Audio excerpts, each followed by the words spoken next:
The hardest bruises to explain are the ones you keep apologizing for. I didn't realize how true those words were until the night a stranger looked at my face and asked the one question nobody else ever dared to ask. My shift had ended 43 minutes ago, but I was still wiping down the last table in Sullivan's diner because staying busy was easier than going home. Outside, a cold October rain painted silver streaks across the windows, blurring the city lights into soft halos. The coffee pot hissed behind me. Plates clinked in the kitchen. Somewhere near the back, the old refrigerator rattled like it was taking its final breath. Ordinary sounds. Safe sounds. I clung to them. My name is Grace Walker. I'm 29 years old, a single mother, and I've become frighteningly good at pretending everything is fine. Every morning begins the same way. Makeup over the bruise. Hair tucked carefully over the swollen cheek. Smile practiced in the mirror until it almost looks believable. Then I remind myself to keep my left side turned away from people. It hides the damage better. My 6-year-old son, Noah, never asked why mommy wore makeup before sunrise. Children learn silence faster than adults realize. Earlier that afternoon, he had gently touched my cheek with his tiny fingers and whispered, "Does it still hurt?" I smiled and kissed his forehead. Not anymore. It was another lie he deserved never to hear. The bell above the diner's entrance chimed softly. I glanced up without thinking. 4 men stepped inside, bringing the rain with them. Dark tailored coats. Polished shoes untouched by puddles. They didn't look around the room. The room adjusted itself around them. Conversations lowered. Waitresses instinctively straightened their uniforms. Even the manager stopped pretending not to notice. Then he walked in behind them. Tall, broad shoulders filling a charcoal overcoat. Dark hair brushed neatly back. A full beard framed a face that looked carved rather than born. Black ink disappeared beneath the collar of his white shirt before slipping beneath expensive fabric. Only a glimpse of intricate tattoos teasing along the side of his neck. His expression remained calm, almost detached, yet the entire diner seemed to breathe differently the moment he crossed the doorway. He wasn't loud. Men like him never needed to be. VIP booth, my manager whispered to me. Take care of them. My stomach tightened. Wealthy customers usually meant generous tips. They also noticed everything. I picked up a pot of fresh coffee, squared my shoulders, and forced the smile I'd worn thousands of times before. Good evening, I said softly as I reached their table. Can I start you with? Before I finished, the sleeve of my cardigan slipped half an inch while I poured the coffee. Purple fingerprints bloomed against my wrist beneath the restaurant lights. I froze. So did he. Slowly, the stranger raised his eyes from the bruise to my face. His gaze wasn't hungry. It wasn't curious. It was calculating, like he had already solved a puzzle no one else had realized existed. I quickly tugged my sleeve back down and looked away. I'm sorry, I whispered automatically. Sorry. Again. Always sorry. He didn't answer. Instead, he stood. Every man at the table stood with him. The diner fell so quiet I could hear rain tapping against the glass. He walked around the table until he stopped beside me, close enough that I caught the faint scent of cedarwood and expensive cologne beneath the rain. I kept my eyes on the floor. Then his rough voice, low and steady with the faint rhythm of Sicily hidden beneath flawless English, broke the silence. Who hurt your face? For 3 full seconds, I couldn't answer him. My throat closed the way it always did whenever someone looked too closely at me. Not because I was afraid of the truth, because I had spent 2 years surviving by hiding it. Every instinct screamed the same command. Smile. Apologize. Leave. I'm fine, I whispered, lowering my eyes. It was just an accident. The words came automatically, polished by repetition until they no longer sounded like lies, even to me. Around us, the diner remained unnaturally quiet. My manager suddenly found great interest in arranging sugar packets behind the counter. 2 college students who had been laughing moments earlier stared into their fries. Nobody wanted to interrupt the man standing beside me. They knew who he was. I didn't. Not yet. Grace. His voice was calm, almost gentle. Hearing my own name from a stranger made my pulse stumble. Look at me. I shouldn't have, but I did. His eyes were an impossible shade of dark hazel, steady and unreadable. They weren't studying my bruises anymore. They were studying me. As if he wanted to know why a woman who looked exhausted before 30 apologized for existing. That wasn't an accident. It wasn't a question. I forced another smile. People fall. One corner of his mouth moved ever so slightly. Finger-shaped bruises rarely come from falling. My heart stopped. Before I could think, I tugged my sleeve farther down, hiding the fading marks climbing toward my elbow. "Please," I said quietly. "I'd rather not talk about it." He nodded once. No pressure, no raised voice, no mocking disbelief. Just a single nod that somehow unsettled me more than anger would have. "Very well." Relief washed over me, so quickly my knees nearly weakened. He turned back toward his table. I exhaled. "It's over." Then I heard him speak to one of the men behind him, his voice low enough that only they should have heard it. Somehow I did. "Find out who she's protecting." The words landed in my chest like cold steel. Protecting. Not hiding from. Protecting. I hurried toward the kitchen before anyone could stop me, my hands trembling so badly that I nearly dropped the coffee pot into the sink. Maria, the cook, glanced over her shoulder. "Grace, are you okay?" "I'm fine." She frowned. "You always say that." I forced another smile that fooled neither of us. My phone vibrated inside my apron pocket. One message. Unknown number. "Where are you?" My stomach twisted. Another message appeared before I could breathe. "You think ignoring me changes anything?" Then another. "I'll wait outside." Every drop of warmth drained from my body. Daniel. Even after the restraining order expired. Even after the divorce. Even after every promise that he would leave us alone. He always came back. My fingers shook so violently that I accidentally dropped the phone. It hit the tile floor with a sharp crack. The screen lit up just long enough for the newest message to appear. "If I see another man near you, you'll regret it." I grabbed the phone before anyone else could read it. "Breathe, Grace. Finish your shift. Pick up Noah from Mrs. Bennett's apartment. Lock every door. Pray Daniel loses interest tonight." It was the same routine. The same fear. The same silent countdown. When I stepped back into the dining room carrying a fresh pot of coffee, Vincent Moretti was no longer looking at the menu. He was looking directly at the cracked screen in my trembling hands. He had seen enough, and judging by the dangerous stillness settling over his face, so had every man who worked for him. There is something more terrifying than an angry man, a calm one who has already made a decision. Vincent Moretti never looked at me again for the rest of the evening. Somehow, that frightened me even more. He finished his espresso without touching the dessert the waitress placed in front of him. His three associates spoke quietly among themselves, but Vincent remained silent, his fingers resting loosely against the porcelain cup as if nothing unusual had happened. Yet every few minutes, I felt his eyes following me whenever I crossed the dining room. Not possessive, protective. It was a feeling I didn't recognize. By the time my shift finally ended, the rain had slowed to a cold drizzle. I changed into my old beige coat, tied my scarf around my neck, and checked my phone again. 7 missed calls. 12 messages. Every one of them from Daniel. "You think you can hide forever? I saw you talking to him. Don't make me remind you who you belong to." My chest tightened until breathing hurt. I shoved the phone deep into my purse and stepped outside. The parking lot behind Sullivan's Diner was almost empty. Streetlights reflected off wet asphalt like broken pieces of glass. My aging Honda sat alone beneath the last light pole. I reached for my keys. Footsteps echoed somewhere behind me. Slow. Unhurried. Familiar. Grace. I froze. Daniel. I didn't have to turn around to know it was him. His voice still carried that fake softness strangers always believed. The softness that disappeared the moment no one else was watching. "I've been calling." I kept walking. "Leave me alone." I said stop. His footsteps quickened. Mine did too. Before I reached the driver's door, his hand grabbed my wrist hard enough to send pain shooting up my arm. The same wrist Vincent had noticed only an hour earlier. "Look at me." I kept my eyes on the ground. "Please, Daniel. Noah is waiting for me. You embarrassed me tonight." His grip tightened. Who was that man? A customer. Don't lie. I smelled whiskey on his breath. Not enough to make him stumble. Just enough to make him dangerous. "You think some rich guy is going to save you?" he hissed. "You're still my problem." My heart hammered so loudly I barely heard another engine pulling into the parking lot.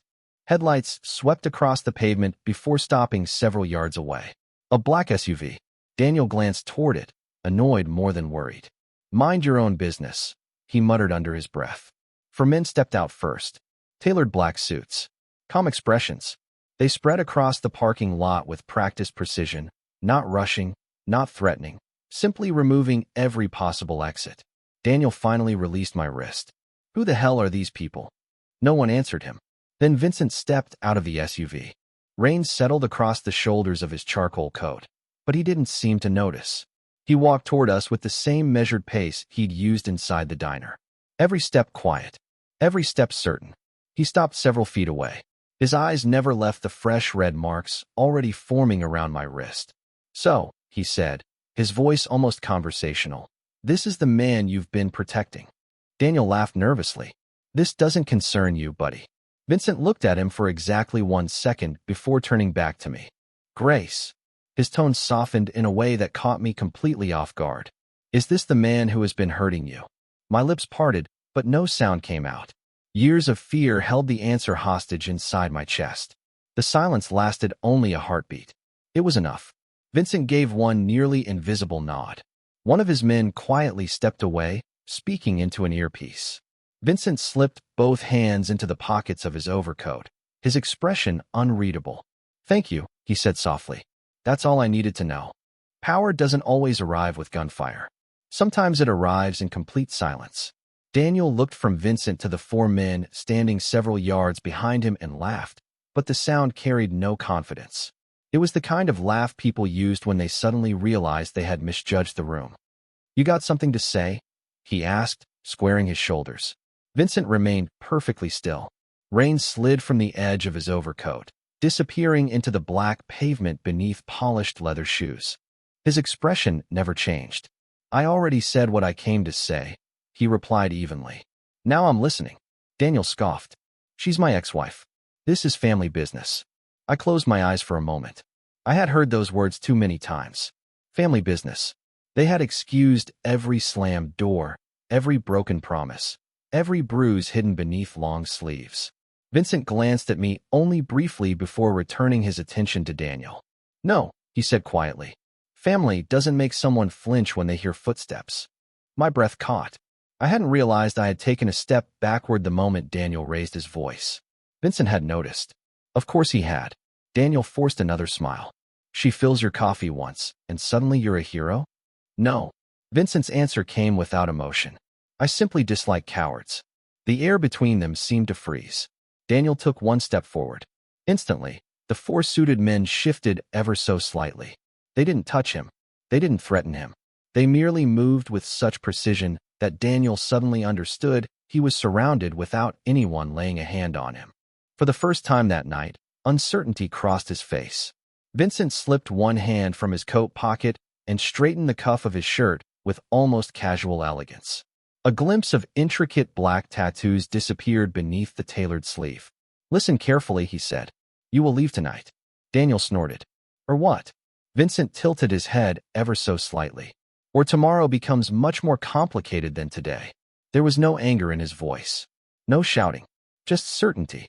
Daniel looked at me, expecting fear, expecting me to beg, to calm everyone down the way I always had. Instead, I stood frozen, confused by something I had never experienced before. Someone was standing between me and my fear. Not behind me, not beside me, between us.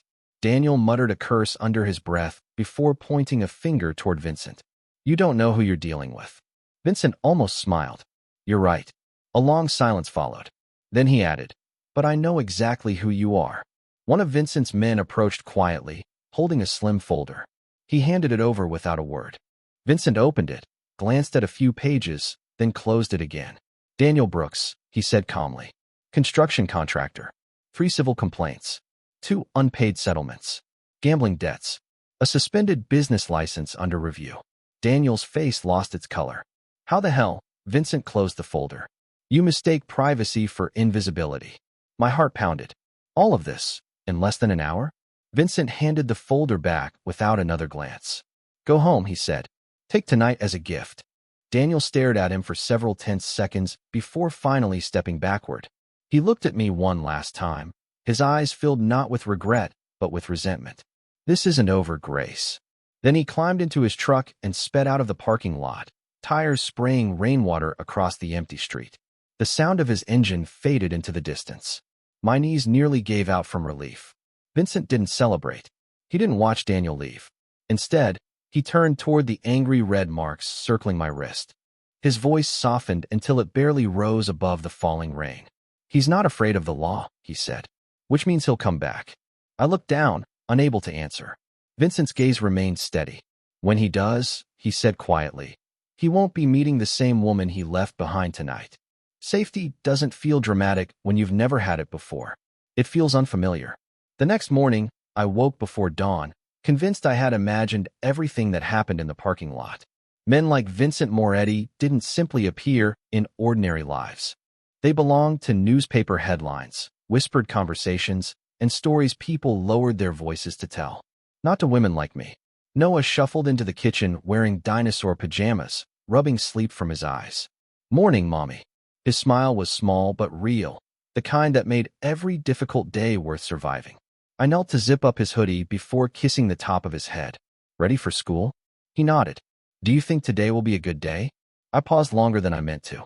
"I think we'll make it one." Outside, autumn sunlight replaced last night's rain. The sidewalks still shimmered with leftover puddles as we walked toward Noah's elementary school. Halfway there, I noticed a black SUV parked across the street. It wasn't moving. It wasn't blocking traffic.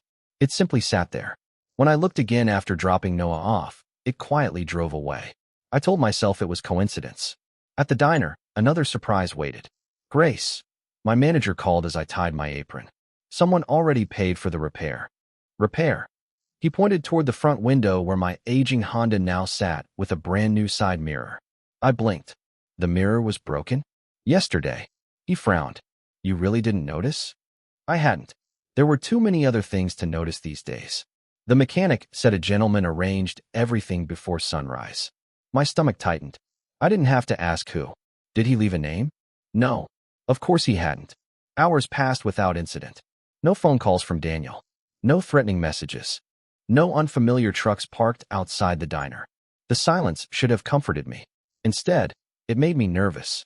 Around noon, Maria nudged my shoulder while drying dishes. "You've smiled twice today." I looked at her, confused. "Really? Really?" She grinned. "Whatever changed, keep it."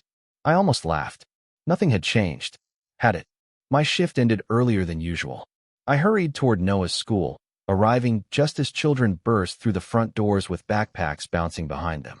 Noah spotted me instantly and ran into my arms. "Mommy." I hugged him tightly. Too tightly. "Easy," he giggled. "I can't breathe." "Sorry." There was that word again. Sorry. Always sorry. We started walking home hand in hand. Noah chatted about spelling tests, dinosaurs, and a paper airplane that accidentally landed on his teacher's head. I listened, grateful for every ordinary sentence. As we reached the corner, Noah suddenly stopped walking. "Mommy, what is it?" He pointed across the street. That man waved at me. I followed his finger. Vincent stood beside another black SUV, speaking quietly with one of his associates. He wasn't wearing a suit today. A dark sweater stretched across broad shoulders, the sleeves rolled just enough to reveal black tattoo patterns winding along his forearms. The beard softened none of the authority in his face. He wasn't watching me.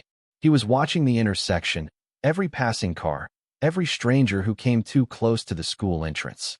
As if protecting children was the most natural thing in the world. Then he noticed Noah staring. Instead of approaching, Vincent simply gave him a small nod. Respectful. Careful. Noah smiled and waved enthusiastically.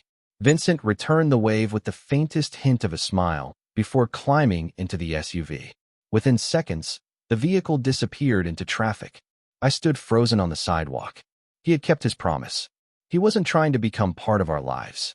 He was simply making sure we lived them safely. And for the first time in years, the walk home didn't feel like something I had to survive.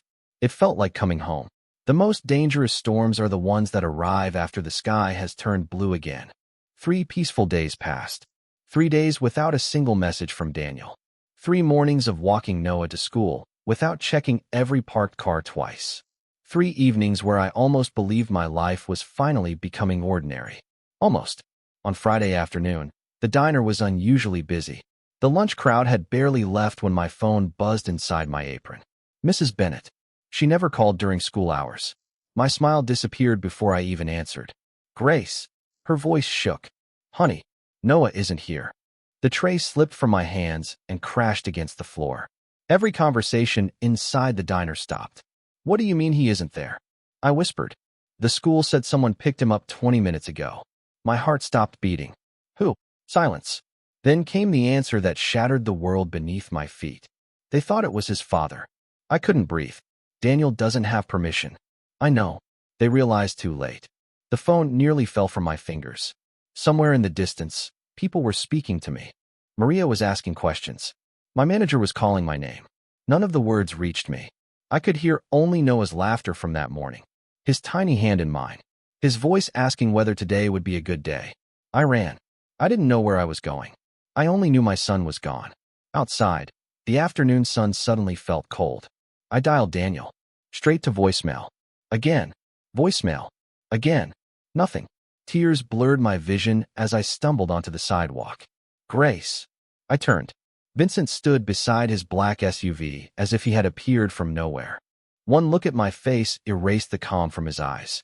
What's happened? I couldn't control the words. Noah, I gasped. He's gone. Vincent caught my shoulders before my knees gave out. Look at me. I tried. Tell me exactly what happened. The school. I struggled to breathe. They released him, they thought. I couldn't finish. I didn't have to. Something inside Vincent changed. Not anger. Something colder. More absolute. He slowly released my shoulders and reached into the inside pocket of his coat. He removed a phone. Marco. His voice was perfectly steady. Activate everyone. A brief pause. Find Noah Walker. Another pause. Now. He ended the call without waiting for a reply. Within seconds, every phone carried by the men around him began ringing. Black SUVs pulled toward the curb from different directions as though they had been waiting for a single command. Men in dark suits stepped out, speaking quietly into earpieces before disappearing into traffic. No shouting. No panic. Just flawless coordination. Vincent made one more call. Close every exit from the city. My eyes widened. Vincent. He looked at me, and for the first time since meeting him, I saw something burning beneath his composure. It wasn't rage. It was resolve. No one takes a child, he said quietly, and disappears. His jaw tightened. Not while I'm breathing. A black sedan stopped beside the curb. One of his men opened the rear door. Vincent gently guided me toward it. We're going to bring your son home. My voice broke. What if we're too late? Vincent paused before helping me into the car. His answer came so softly that only I could hear it. Then the man responsible will spend the rest of his life wishing he had never learned Noah's name. The loudest victories are rarely the ones remembered. It is the quiet return home that changes a life forever. Inside the SUV, nobody raised their voice. Phones rang. Maps glowed across tablets. Addresses appeared and disappeared on digital screens. Vincent sat across from me, one elbow resting on his knee, listening more than speaking. Every few seconds, another update reached. Sometimes the safest place in the world is the one you never imagined walking into. Noah fell asleep before sunset, exhausted from fear and tears. One of Vincent's doctors insisted on examining him before we left the marina. He's frightened, the elderly physician said gently. But physically, he'll be all right. I held Noah's small hand the entire time, refusing to let go even for a second. Vincent waited outside the room. He never interrupted. He never asked questions.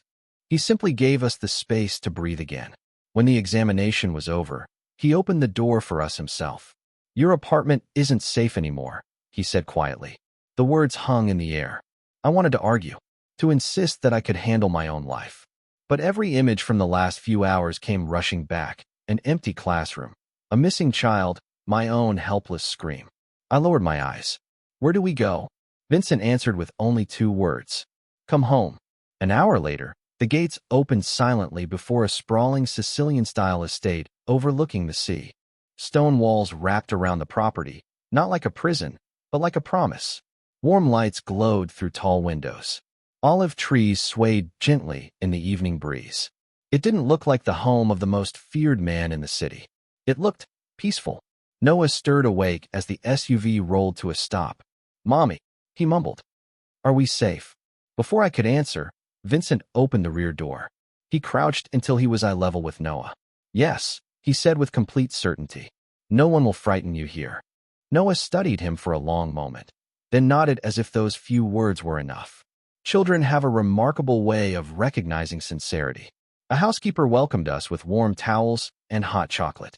Another staff member quietly carried our bags upstairs, though I didn't remember packing any. Someone already had. Every detail had been handled before we arrived. I stood in the grand foyer feeling completely out of place. Marble floors, soft lighting, fresh flowers, family photographs. I blinked. Family photographs. Curiosity pulled my eyes toward one frame resting above the fireplace.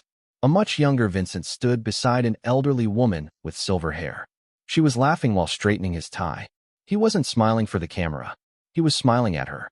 I had never imagined a man like him looking so ordinary. My mother. Vincent's voice came from behind me. I turned, embarrassed. I'm sorry. I wasn't trying to. It's all right. He walked beside me, looking at the photograph for a quiet moment. She believed strength meant protecting people who couldn't protect themselves. His expression softened before he looked away. I try not to disappoint her. Something inside my chest shifted. The stories whispered about Vincent Moretti spoke of power, influence, and fear. None of them had mentioned this man. Noah wandered into the living room, carrying a stuffed bear someone had placed on the sofa. "Mommy," he called excitedly. "Look, he has a bow tie."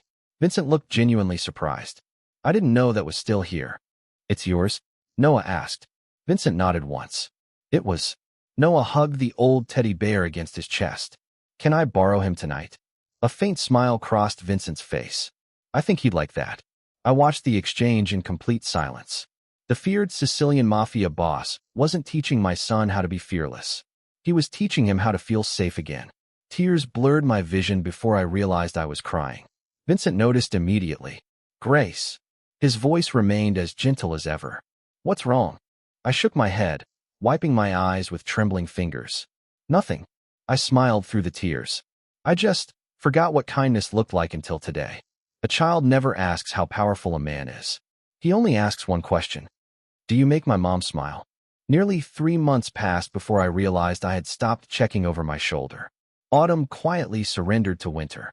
The bruises on my face disappeared first. The invisible ones took longer. Every morning, Noah raced downstairs carrying the same old teddy bear with the crooked bow tie. Every evening, the enormous house echoed with laughter instead of fear. Somewhere along the way, it stopped feeling like Vincent's estate. It started feeling like home. Vincent never rushed anything. He never asked me to stay. He never asked me to leave.